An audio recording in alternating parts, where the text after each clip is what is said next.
Graça e paz, meus irmãos. Estamos aqui em mais um momento de fé com Manuel Costa. Quero deixar uma mensagem. Creio que todos conhecem a história de Gideão.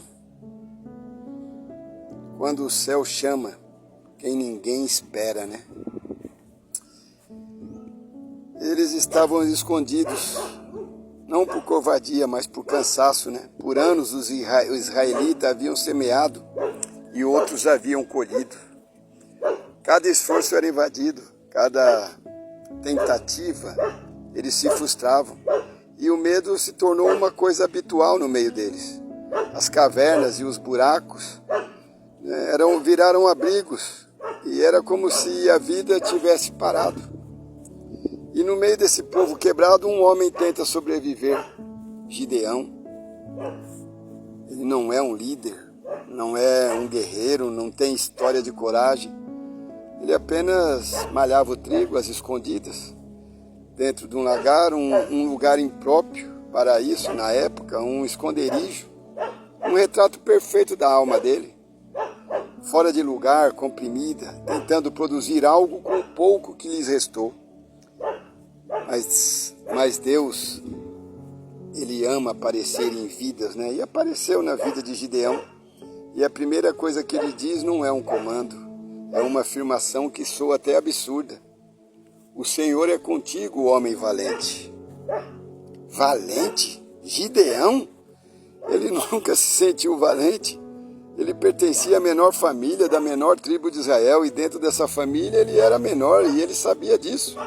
Era um fardo que ele carregava desde sempre, a vida inteira, ouvindo que ele não era o suficiente, e cresceu acreditando nisso. Um problema das nossas vidas, né? Nós acreditamos naquilo que os outros falam, mas não acreditamos naquilo que Deus nos diz. E é por isso que ele responde com dúvida, não com fé, né? Ele questiona, pergunta onde estão os milagres do passado, pergunta por que Deus os abandonou. Ele tem fé bastante para conversar com o anjo, mas duvida demais para acreditar em si mesmo. Mas Deus não desiste, Deus não recua. Ele vê além da aparência, além do medo, além da insegurança. Então tudo que você está passando na sua vida, Deus está vendo além. Deus vê propósito onde o mundo só vê peso. Gideão continua olhando para si como incapaz, mas Deus o escolhe mesmo assim. E aí que a história começa a acontecer, a virar.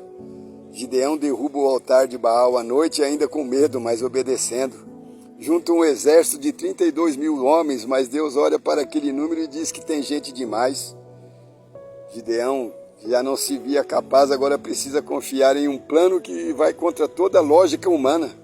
Primeiro perde 22 mil soldados, depois mais 9.700 e lhe resta 300. Gideão está prestes a ir para uma guerra onde não há chance humana nenhuma de vencer.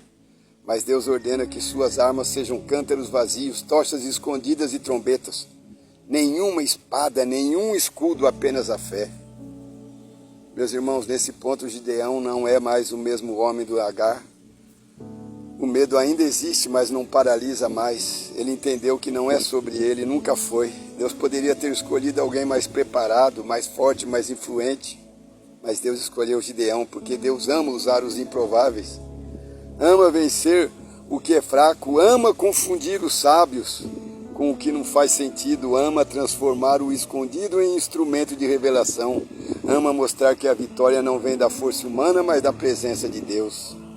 E foi assim que a vitória veio, com o toque das trombetas, com o brilho das tochas e com o som dos cântaros quebrando. O inimigo entrou em confusão e começou a se destruir. Gideão e seus 300 não precisaram sequer lutar, apenas obedecer, porque quando Deus está à frente, até o medo se curva, até o fraco se levanta, até o menor se torna a resposta. Gideão não foi escolhido por causa do que era, ele foi escolhido apesar do que era, porque Deus não está em busca de perfeição, Ele está em busca de corações que se rendem, mesmo quando tremem. E talvez você seja esse coração hoje. Talvez você também esteja escondido, tentando proteger um pouco que ainda tem, mas escute. O mesmo Deus que chamou Gideão no esconderijo ainda chama, ainda transforma cântaros vazios em armas de vitória. ainda enxergas valente onde ninguém mais enxerga, ainda escolhe os improváveis. Quando os improváveis respondem com fé, o céu se move e o triunfo se torna inevitável. Porque não é sobre quem você é sobre quem está com você. Consegue entender? E se o Senhor for contigo, nada lhe será impossível. Amém, meus irmãos? Pegue essa mensagem. Pense como Gideão pensou um dia. Você conhece o final da história e essa pode ser a sua história também. Amém? Vamos orar, Pai querido, Pai amado. Receba nosso louvor, nossa adoração, a nossa gratidão por mais um dia de vida, pela nossa saúde, pela nossa família. Obrigado, Pai, por tudo que tem nos dado, pelas oportunidades maravilhosas que tem nos dado nesse encontro matinal contigo diariamente. Tem feito a diferença na minha vida e creio que na vida de muitas pessoas. Abençoe cada lar, Pai, conforme a necessidade de cada um.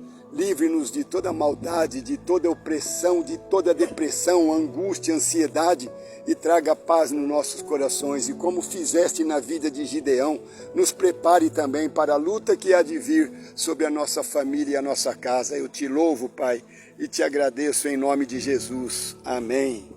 Paz, graça e prosperidade em nome de Jesus. Deus é contigo. Até a próxima.